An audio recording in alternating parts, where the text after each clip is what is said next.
If you haven't heard, this, I think she's a bishop, gave a sermon to Donald Trump after inauguration, and she basically ripped him a new one spiritually by begging him for mercy in Jesus' name, mercy for immigrants and people that are scared generally. Oh my God.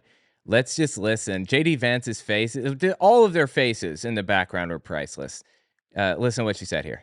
By the way, I listened to the whole sermon, the whole thing. If you want to give it a listen, it's on my Unfiltered YouTube channel, Owen Morgan Unfiltered. Let me make one final plea.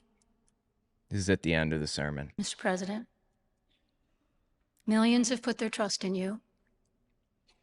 And as you told the nation yesterday, you have felt the providential hand of a loving God.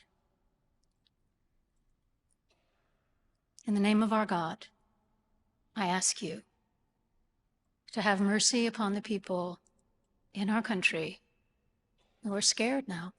The apple bag on this lady. Oh my God. What is it like to walk around with an apple bag that big?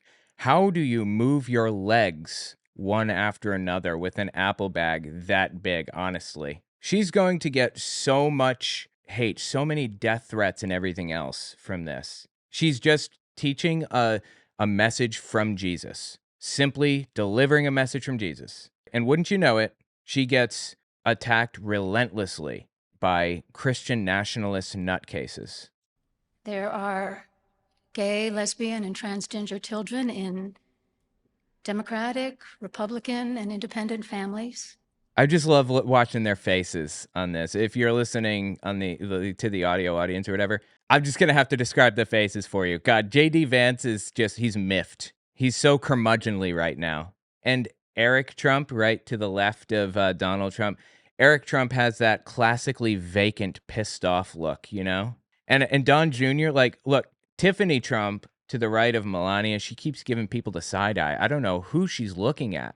And it looks like her husband, I think is who that is also giving people the side eye. And in the back here, we have Don Jr. His head isn't like full of air, it's full of cocaine. Anyway, let's keep listening.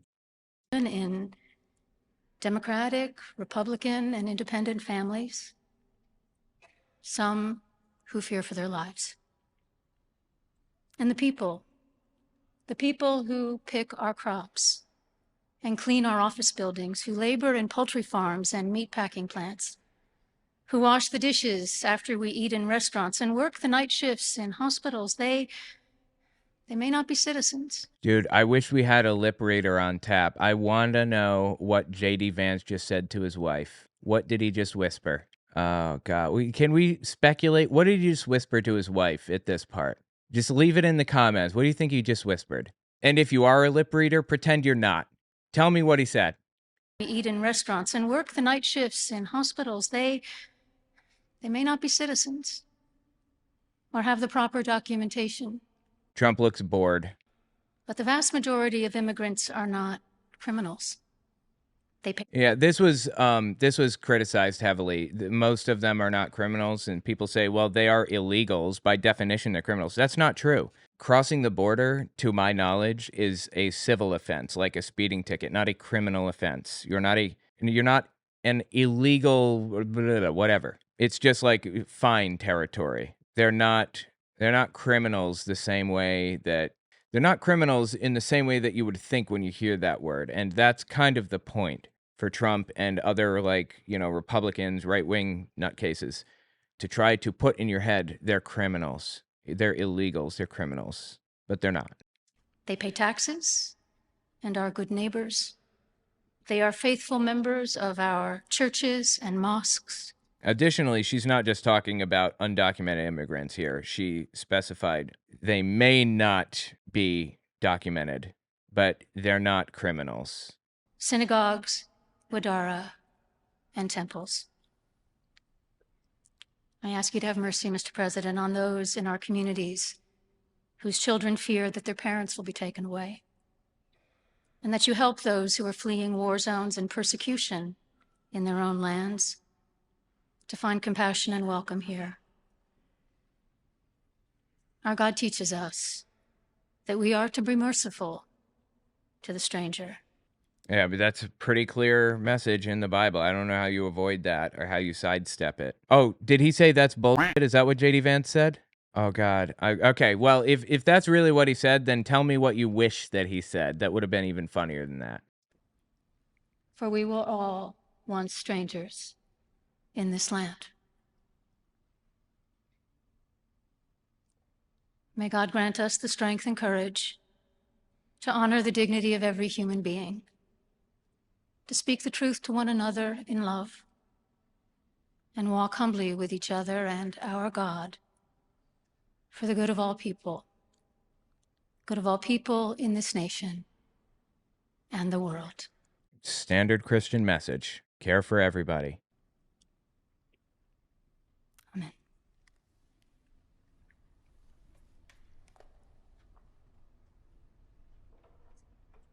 So is Trump saying something to JD Vance now? He is. Yeah, he is. What the hell is he saying? Oh, I'm so curious. What did JD Vance say to his wife, and what did Donald just say to JD Vance? I want to know so bad. And Tiffany's got a shit-eating grin on her face back there. A shit-eating vacant grin on her face, just like nothing behind those eyes. Anyway, wow, dude. Like, imagine doing this. That is wild. There was a lot of fallout from it, too. Like, she faced intense scrutiny afterward, like disturbing scrutiny. I just want to kind of glance through this article from Hemant Mehta on it because he shows some tweets and stuff about it. For example, we've got a representative, Mike Collins, on here, I think from the House of Representatives, says the person giving this sermon should be added to the deportation list. She's a U.S. citizen. She has always been a U.S. citizen. She's an American. Why would you put her on a deportation list? Not for nothing, but this is exactly what happened in Germany leading up to World War II. People that criticized Hitler found themselves in a much worse position down the line. You know, they had a denouncement program back then. When things started to ramp up and get real, you could denounce people. Like your mom makes you breakfast in the morning, you come out and she says hello instead of Heil Hitler, and you report her to the Gestapo. I mean, there were Gestapo everywhere. You could call the Gestapo or whatever. Hell, you didn't need to call them because they were tapping people's phones. They were listening. People didn't even feel safe in their own heads. They thought that, the Gestapo invented like mind reading technology or something. It was so bad. And if you get a denouncement, I mean, kids were denouncing teachers for assigning too much homework. And the Gestapo investigated every single denouncement, every one of them. If you get a denouncement, you might just find yourself on the front lines. If you're drafted, you might find yourself on the front lines instead of in a medical facility taking care of people, or instead of holding a position somewhere that's safer or whatever. You just find yourself in a worse position than you would have been otherwise if you were denounced, even if it was completely innocent and unintentional. That's the type of thing that happened in Germany. Add her to the deportation list, almost like a denouncement list. Does it get more disturbing? They don't even have to deport her. They don't have to put her in jail or anything. There's a chilling effect operating here. People are afraid to say anything, me included. I'm going to, but it's disturbing. Anyway, let's read the article by Hemant Mehta. If you need more proof that Christian nationalism is on the ascendance in this administration, just look at the batshit insane overreactions to a progressive Christian's Jesus-based sermon on Tuesday. Speaking at the inaugural prayer service at the Washington National Cathedral, Right Reverend Marianne Budde, Bishop of the Episcopal Diocese of Washington, asked Donald Trump and JD Vance to use their power for good. In any other context, that wouldn't have been a shocking sermon. Bud was asking the incoming president to care for the least of these, quote unquote, what Jesus said, right? To find the humanity in everyone, to uplift instead of tearing down, to act like Jesus demanded during the Sermon on the Mount. But because this is a Republican administration, a plea to be kind was taken as a personal attack, and Trump used his platforms to attack Christianity and the woman who dared to speak without wearing a MAGA hat, I suppose. Trump said, quote, on his platform, I think, The so-called bishop who spoke at the national prayer service on Tuesday morning was a radical left hardline Trump hater. She brought her church into the world of politics in a very ungracious way. She was nasty in tone and not compelling or smart. She failed to mention the large number of illegal migrants that came into our country and killed people. Country is capitalized for some reason. And she may not have mentioned them because that's not who she's talking about. She's asking for mercy for the undocumented immigrants who are just here to live their lives and work within their communities. You know, you want to charge immigrants who are violent and have committed crimes, you want to charge them with the crimes that they've committed? Fine, great, yes, I'm down. And if that includes deportation, okay, fantastic. I'd rather it not include deportation because I think that they need to spend time in jail if they've murdered somebody, and I can't guarantee that's going to happen if they're sent back to Mexico. I'd rather they stay here so we can guarantee that they're going to pay for their crime. But okay, whatever. That's not what we're saying. Take care of the least of these. If you've done it to them, then you've done it to me. Something to that effect. It is a giant crime wave. No, it isn't. That is taking place in the USA. Apart from her inappropriate statements, the service was a very boring and uninspiring one. She's not very good at her job.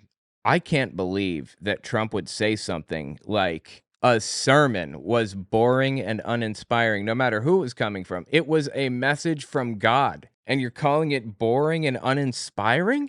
How are evangelicals reacting to this? I have an answer, and I'll show you in a minute. The service is very boring and uninspiring. She is not very good at her job. She and her church owe the public an apology. T. That's just wild, dude. Billy Graham, you may know him. I'm sorry, Franklin Graham. Franklin Graham. Yeah, Billy Graham was his dad. Franklin Graham runs a mega church, very famous evangelical. His services used to be segregated back in the 70s, I believe. It took him forever to desegregate, but he went on Newsmax to talk about this pastor, and it was as psychotic as you imagine it was. Just give this a listen. You think? Did you like it? Did you find it exciting? Not too exciting, was it? I don't know who Trump's talking to. I didn't think it was a good service. No. Thank you very much. Thank you, press. Thank you, press. They can do much better. Well, boy, is he miffed. That was President Trump reacting to those remarks from Episcopalian Bishop Marianne Budde. I think I got that right. Yeah, I guess it's Budde, apparently. At yesterday's National Prayer Breakfast, using her sermon to urge the commander-in-chief to, quote, have mercy on illegal immigrants and LGBTQ Americans. Well, like everybody, you know, have mercy. Show mercy like Jesus, right? Here we go. This is Franklin Graham jumping in with us now. It's now for reaction to this. The president and CEO of Samaritan's Purse and of the Billy Graham Evangelistic Association, Reverend Franklin Graham. Reverend, good to see you today. Thank you so much for coming on. It's an honor. Billy Graham was one of the first televangelists ever, and this is his son. Kind of crazy. Thank you. Your thoughts on the sermon there kind of seemed like a political speech to me. Oh, so political speeches are bad in sermons now, huh? First time hearing of it. These people have been pushing for political sermons forever, and now they're bitching about it? Come on. These people want special privilege. If that's not clear by now, I don't know what would clarify it. They're fighting for special treatment. Republicans want to give political sermons. Democrats should not give political sermons. But for the record, that wasn't a political sermon. That was just a sermon straight out of the mouth of Jesus. Show mercy to those around us. She did pick up on political issues, so I guess, you know, I suppose I could say that it was a political sermon, a little bit. Not to the degree, by any stretch of the imagination, that Franklin Graham goes with his political sermons. Straight up endorsing political candidates. In fact, Jack Hibbs, for example, televangelist, hosts services where he has like Republican politicians come and speak and collect donations for their campaign during his church service. That is very clearly against the Johnson Amendment, but it doesn't matter because it's not being enforced. Anyway, let's listen to these people complain about the thing that they've been fighting to do since day one. Sermon there kind of seemed like a political speech to me. What say you? She was wrong to do that. That was really a national forum, a national stage, pulpit that she was standing in. And for her to use that for her own political agenda was wrong. Dude, I love it. Suddenly, it's wrong to talk about politics in church services. That is absolutely wild. The hypocrisy in this is absolutely wild. And plus, you're talking about compassion. Give me a break. If you want to have compassion, then we should have just had 747s come from all around the world, let people just fly into the United States and let them off the airplane. Okay. I mean, I feel like he's giving a slippery slope argument here. I'm not saying, nor is anybody saying that that should happen, that like we should just fly in literally everybody just because or whatever. I mean, there is a process, and some of these people didn't go through that process. Most of them didn't come over the border. Most of the undocumented immigrants overstayed their visas. Like they came in legally and then just didn't like register or whatever, didn't check in afterward. Those people work here in the US. They're working here. They're doing jobs. They're living lives. They're part of communities, and they need to be treated with human dignity. They deserve human rights like everybody else. Now, what are we going to do about those people? How do we solve this problem? There's one simple solution in my mind. Amnesty. Just clear it all out, give them citizenship, and move on. They're working and living here anyway. Give them citizenship. But, Franklin Graham doesn't have that thing one might call empathy. But what we did is what the Biden administration did, said, listen, the border is open. If you can make your way to the border, come on. That's not what he said. Nobody said that. What are you smoking? There is an open section of the border, and always has been. It's called a humanitarian corridor, so that refugees from war-torn areas can make it to a UN refugee center to request asylum officially. That's why the hole is in the border. And instead of allowing asylum seekers in to make the request, Greg Abbott is like putting razor wire. He's blocking the entrance and putting razor wire in the river nearby to cut people to ribbons when they try to swim across. How is this Christian at all? It's just, it's like deeply horrific that these people are doing and advocating. Are you like broken inside? How can you possibly arrive at the conclusion that any of this is okay? How is it that you listened to the words of Jesus just now from that bishop, that Episcopal bishop, and said, that's bullshit, I don't believe in that. Why don't you stop preaching this ridiculous message? Is he even a Christian anymore? I would say yes, because it's a self-ascribed label. So he is a Christian if he says he's a Christian. But he's not following the message of Jesus, seems to me. And so people went to Venezuela and Mexico, but come up through the Darien Gap, through Panama. Women were raped, people were killed, children died along the way. And so now you get to the border. If you can come across the Rio Grande and make your way through the barbed wire. Razor wire is what you mean, not barbed wire. Razor wire in the river to cut people to... Then compassion? Come on. These people suffered a lot to come here illegally, and the Biden administration. Well, the scenario he just described isn't people coming here illegally. It was people coming here legally to request asylum. That is a legal process, and to my knowledge is like required to exist since we're like member states of the United Nations or something. I could be wrong on that. How did he get to the point where he believes all of this stuff and it isn't like connecting with him, that this is completely antithetical to his underlying ideological beliefs? Since we're talking about this, give me just a second to kind of draw this out. Something I've noticed is that there seem to be a lot of contradictions in ideology. For example, we've got people banning trans people from using public bathrooms, or trying to at least.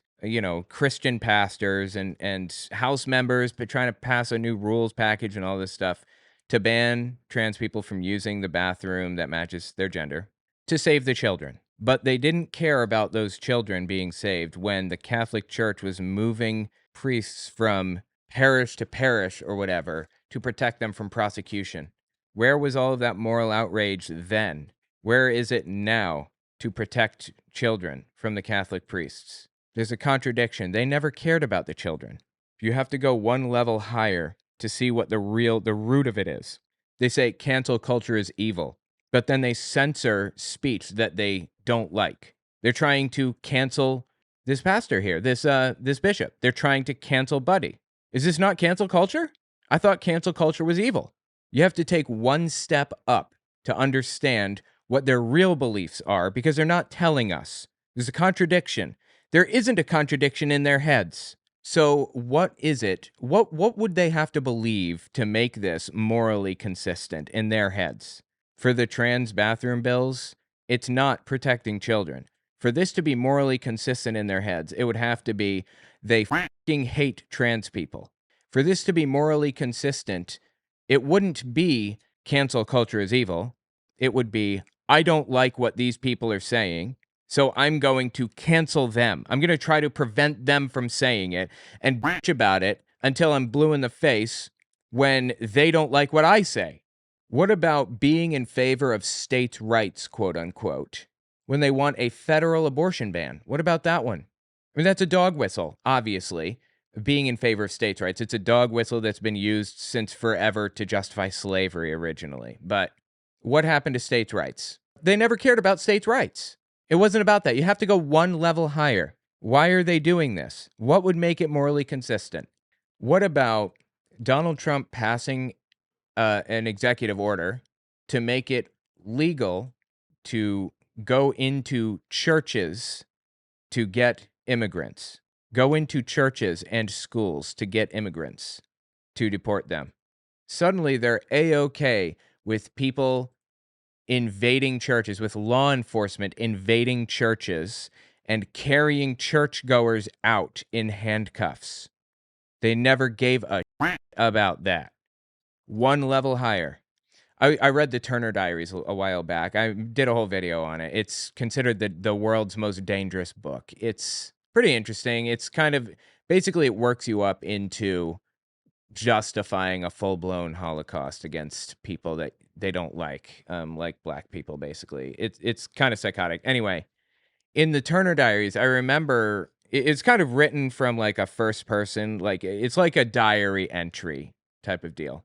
And the guy writes in the book, the Christians started out as allies, and they were really good allies for a while, but then it turned out they kind of had their own agenda or whatever. And I thought that was super interesting because in the book, Turner was a Christian.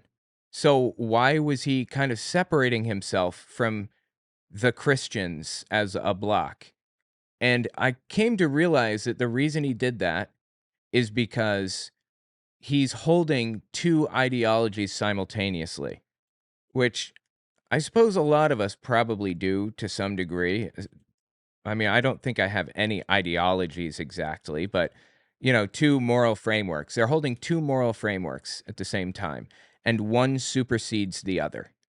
So in the Turner Diaries, Turner had a moral framework of Christianity, but above that moral framework of Christianity was his framework of white nationalism. If he could follow his secondary moral framework of Christianity, he would. But when it came in conflict with his primary moral framework of white nationalism, he threw the Christianity right out the window. And that's what we're watching with Billy Graham and with all of these other pastors. States' rights people, abortion ban people, and they use one ideology to justify actions with the other ideology, like the states' rights and the abortion ban thing. The abortion ban thing is a religious justification for something, and they're using it to justify action with their other ideology. When I was thinking about this, it kind of hit me. People ask, was Hitler an atheist? I wrote a whole book about it, and it's really detailed and complicated and really interesting, in my opinion. Check it out, Amazon and Audible. But the answer is yes, with nuance.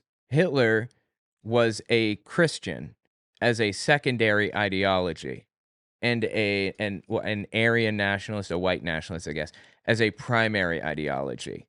And just as I described with Turner in the Turner Diaries, he follows ideology number 2 as long as he can until it interferes with ideology 1, the primary one. And then he goes with that. I think that's a pretty reasonable and interesting way of viewing it. It does lead to the occasional cognitive dissonance in them, but they ignore the dissonance in favor of the greater good, quote unquote. Anyway, let's continue listening to Franklin Graham here. Franklin Graham, like I said, his church services were segregated in the 70s. His overarching moral framework is white nationalism, and it has blended with his secondary ideological framework of Christianity. So now he's giving justifications for his first one with his second one, and they're inextricably linked together now. And the Biden administration is responsible for all of this mess.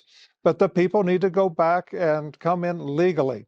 So I support the president on that. It has nothing to do with compassion. It's to do what's right. If you want to have compassion, then have the law the same for everybody. This is his white nationalist moral framework coming through, sidestepping the Christian framework entirely. Don't have a law for one group and another law for another group. No, it's one law fits all, and we need to stay with that. Reverend, the bishop's admonishments were not the first time that she has been hypercritical of the president. Take a look in 2020 at a George Floyd protest. Okay, I found this super interesting when I watched this the first time around. You just keep listening here. George Floyd protests. Here's where she was sharing her thoughts on President Trump during his first term. Okay, now I'm just going to jump forward, and I'm not going to say anything. Who is this? Who is this person? There is this banner down here, Chiron, I think it's called. This is from Newsmax. This is Newsmax's Chiron. This isn't the original video. This is them describing what we're looking at. Where did this video come from? Who is it? Is this Bishop Budde? She has a mask on. You can't even see her face. And maybe it is. I don't know. But I have no reason to believe it is. And I do have reason to believe that Franklin Graham and Newsmax lie for a living. That's like their whole meaning, their entire existence revolves around that. So tentatively, I'm going to say, I don't believe you. I don't think this is Bishop Budde, but all right. So what is your message to President Trump today? I've given up speaking to President Trump. We need to replace President Trump. We need leadership that will lead us in the ways that this country deserves. Okay, I have no indication. She didn't say anything religious. I can't see her face. I don't even know if her voice sounded similar. I would have to go back and listen. Did they just pick a random person out of a crowd that kind of looked like it might have been her and then make the claim that it is? Either way, this was her in her private, personal life, even if it were her, doing her thing and talking, and that's it. It had nothing to do with anything. That's just her personal thing. She wasn't up on the pulpit saying it or any of that. So I don't even know what they're complaining about. Is this not cancel culture, what they're doing here? Primary ideology of white nationalism is overriding the secondary one. Obviously not a fan of President Trump and obviously not afraid to share that. I understand. I'm 100% in favor, of course, of free speech. There you go. She's signaling to her secondary ideology. She's pretending that one is the overriding moral system that she ascribes to, when it's very clearly not. And she's making an exception, quote unquote, in this case, and going with her primary. But does it complicate things when that happened to be the same bishop speaking at this all-important prayer service on Inauguration Day? I believe in free speech, but is this complicated by blah, blah, blah, blah? No, free speech is free speech. Are you kidding me? Either you believe in free speech or you don't. If you believe in violating free speech, then you don't believe in free speech. So her secondary ideology purports to believe in free speech, but it's overridden by her primary, which completely nullifies that entirely, in every way. So ultimately, she pretends to believe in it. In her head, she may even tell herself she believes in it, but she doesn't. Well, she is a socialist activist, No, she's not. LGBTQ plus No. agenda. And that's, so she's just wrong. Well, I simply disagree. It sounded to me like she's reading the words of Jesus, quoting the dude. What are you doing right now? Are you quoting Jesus? He's spreading his primary ideology, his primary moral framework of white nationalism. His Christian moral framework has no connection to this. Although, again, as I said, with him, the two have blended together seamlessly. I don't know why they have her there, but it's not just her, but it's the others that are there. They're all the same stripe, and they share the same goals. So go after those guys too, like you're going after her. So these are activists, and no question, they hate Trump. I don't know why they hate Trump. Trump. Well, I mean, she doesn't hate Trump. She didn't say she hated Trump. She asked him to show mercy to the poor, downtrodden, the innocent, the least of these, quote unquote. That's all. She asked for mercy. Isn't that what Jesus taught? He's giving up pretending to be in favor of one ideology, and he's just picked it up. Now he's just running with it. Trump stands for truth. If President Trump tells you something, he's going to do it. What kind of a delusional, alternate universe does this guy live in to believe that Trump is truthful? How can anybody truly, honestly believe that? Do they believe that? Does he believe that? Trump tells countless lies every single day. He lies about stupid, even pointless. The media try to make him out as a liar. He's not a liar. He doesn't wake up in the morning. I don't think I'll see how many lies I can tell. Really? You don't think? Oh, well, all right. Look, I feel obligated to kind of address this in that case. Here you go. Look, this is a chart showing Trump's false or misleading claims and his false claims from January 2017 to January 2021. His false or misleading claims skyrocketed July 2020. Thousands and thousands and thousands of straight up lies. And it's a propaganda technique, too. Here's the Wikipedia page describing the technique. Use of repetition. He's conscious of the value of repetition to get his lies believed. He demonstrated this knowledge when he instructed Stephanie Grisham, his White House press secretary, to use his method of lying. Quote, as long as you keep repeating something, it doesn't matter what you say. End quote. Trump effectively uses the big lie technique's method of repetition to exploit the illusory truth effect, a tendency to believe false information to be correct after repeated exposure. Research studied Trump's use of the effect. Quote, new research published in Public Opinion Quarterly reveals a correlation between the number of times Trump repeated falsehoods during his presidency and misperceptions among Republicans, and that the repetition effect was stronger on the beliefs of people who consume information primarily from right-leaning news outlets.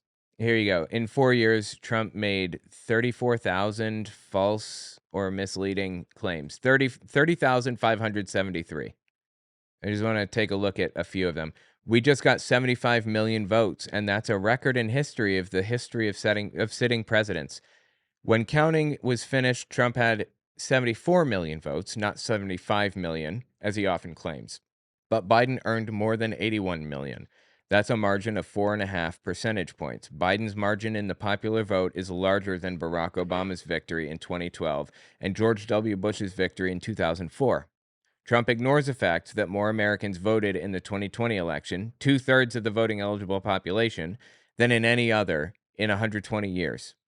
A big reason is Trump himself. Trump is the most polarizing president in modern political history, inspiring fierce loyalty from Republicans and deep hostility from Democrats.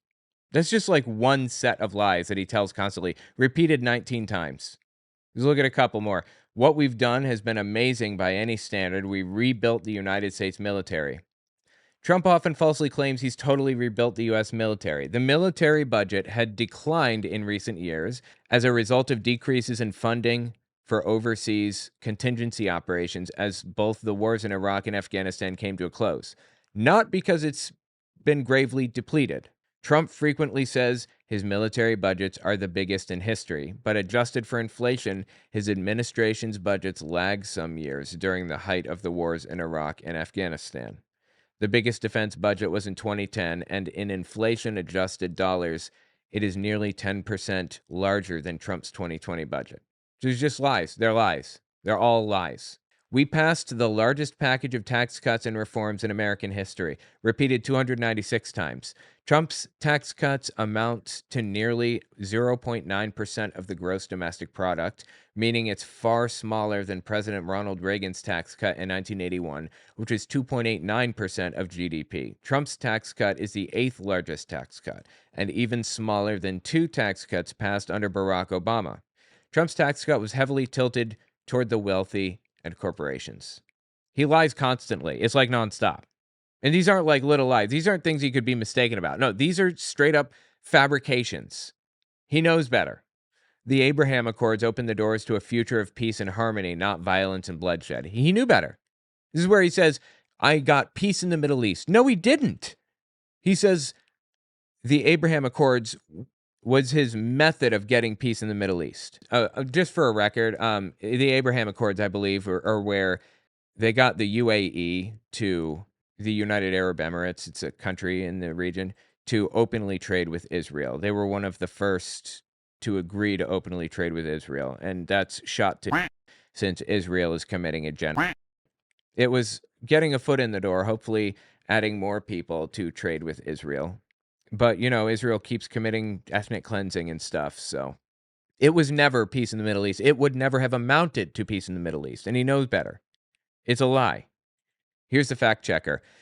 Trump's reference to violence and bloodshed is misleading. Unlike Jordan and Egypt, the Arab and North African nations extending diplomatic recognition to Israel during his presidency have never been at war with the Jewish state. The source of much of the violence remains the conflict between Israel and the Palestinians, an issue that Trump largely ignored.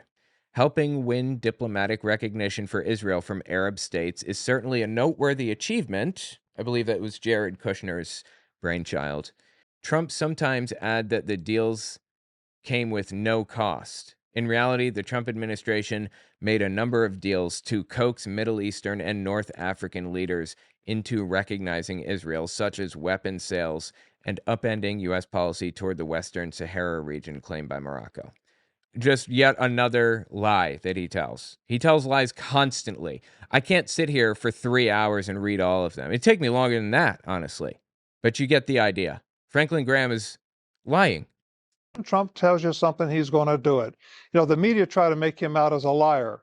He's not a liar. He doesn't wake up in the morning. I don't think I'll see how many lies I can tell today. Well, that's weird for somebody that's told 31,000 lies over 4 years or somewhere in there. No, he may get some wrong information that a staffer gives him. He may get some facts twisted up sometime, but he's not purposely out there lying, misleading people. If he isn't lying and he was mistaken, then he is horrifically, woefully incompetent. To not know what the Abraham Accords were when he's the one that, like, signed it is disturbing. Either he's dumb as dog or he is lying. It's one or the other. But this lady she's misleading people. And she was wrong. And I would hope. Talk about Pastor Budde, or I'm sorry, Bishop Budde. That whoever the powers that be would put somebody in the cathedral who doesn't have a political agenda or a sexual political agenda. There's the caveat. There is his ideology peeking through again. Who doesn't have a political agenda? Oh, let me correct that, because actually my overriding ideology, the white nationalist moral framework that I have, does want political agendas in the pulpit. So to amend that, actually, I just don't want her to have her political agenda in the pulpit. I want her to have my political agenda. But just somebody who would be there to open up the Word of God and to... That is literally what she did. To encourage people to worship God. This lady was, I don't know. I think Trump said the service was a little bit boring and they could have done better. I can't believe he would say that about a Christian church service. It's the Word of God. He's right. He's right. Wow. think he was too. Anyway, that's just wild, man. Tell me what you think about that in the comments. Just a couple more things I want to mention here. Robert Jeffress is an evangelical. He's on Fox News a lot. Close friends with, what the hell's his name? Donahue or something? Anyway, this is what Jeffress said. Attended national prayer service today at the Washington National Cathedral, during which Bishop Marianne Edgar Budde insulted rather than encouraged our great president, real Donald Trump. Now, I got to wonder, why did he give her entire name, middle name included, if not for a very specific reason? I have no idea why he would have done that. I didn't even know her first and middle name. You couldn't have just called her Bishop Budde? Rather than encouraged our great president, Trump, there was palpable disgust in the audience with her words. Literally the words of Jesus. Sean Foyt said, they should let Christians preach next time. I cover Sean Foyt from time to time. Yes. We had one of the wokest church services I've ever been to, where the LGBTQ stuff was amplified and all these random religions and faiths. Listen, what are you talking about? It was a Christian service with a Christian message. this was not a church service. We're going to go have a real church service with a bunch of folks that were in here. We're going to go lift up the name of Jesus, because we are one nation under God, not all these other random religions. We don't all worship the same God, and we definitely don't worship the God of the LGBTQ mafia. So we're going to go have a real church service, cleanse ourselves from this, lift God up over America. Walking. Just shameless nonsense. They have absolutely zero shame, do they? I guess Laura Ingraham covered this too. Man, I wish I had more time to cover all of these, because it's absolutely wild. This is what Heman Mehta says about the Fox response. This is how you know these people treat Jesus as an afterthought. His words are irrelevant. Trump's power is all they care about. Two ideologies, two moral frameworks. Trumpism first, Christianity second. Trump doesn't care if white evangelicals like Jeffress bring religion into politics, which they do all the time, because they replaced Jesus with Trump years ago. He's not saying that flippantly. That's real. There's an actual Trump theology where they believe that he's like Jewish, and the ones that are in Israel now aren't the real Jews, and this big complicated thing about crossing over the Caucasus Mountains. I mean, it's real. It's a real theology. Anyway, but using faith as inspiration to help others, that's blasphemy. Even if her exhortation didn't work, though, since Trump is planning to conduct immigration raids, shut down the app used by asylum seekers, and already signed executive orders against trans people, that doesn't mean it was pointless. It's more important than ever to call these moral monsters out to their faces. They need to know that their actions don't appeal to decent humans, and that no matter how much praise they get for it in their media bubbles, the vast majority of Americans oppose Republican policies, even if they don't always vote. It's ironic that the same conservatives who whine about protecting free speech are absolute babies when confronted by speech they don't like. Just as I said, they're in favor of cancel culture when it works to their benefit, because they don't have a problem with canceling people. It's not about that. There is no cancel culture. Republicans know that. They're perfectly fine with canceling people as long as it works to their benefit. They want special treatment. They don't want to prevent people from giving political sermons. They want to prevent you from giving political sermons. Trump has made it a habit to surround himself with sycophants while threatening everyone who doesn't fall in line. Budde had the chance to speak to him directly in a venue where she couldn't be interrupted. I know, that's wild. And she made the most of it. That's all we can ask of her. It's not like the mainstream media is holding the Trump administration's feet to the fire, so her courage deserves to be applauded. Hell, if Trump actually attended this church, he would hear those words all the time and realize that the sentiments weren't made just because he was in the audience. May Budde be the first of many who don't hold back in condemning this Republican administration at every turn. Absolutely. Really good article by Heman Mehta. I feel for Bishop Budde. I hope that she doesn't wind up dead, because I fear that that may happen. And somebody has got to get her a back brace for the Apple bag that she carries around 24/7. Truly incredible stuff. Let me know what you think in the comments.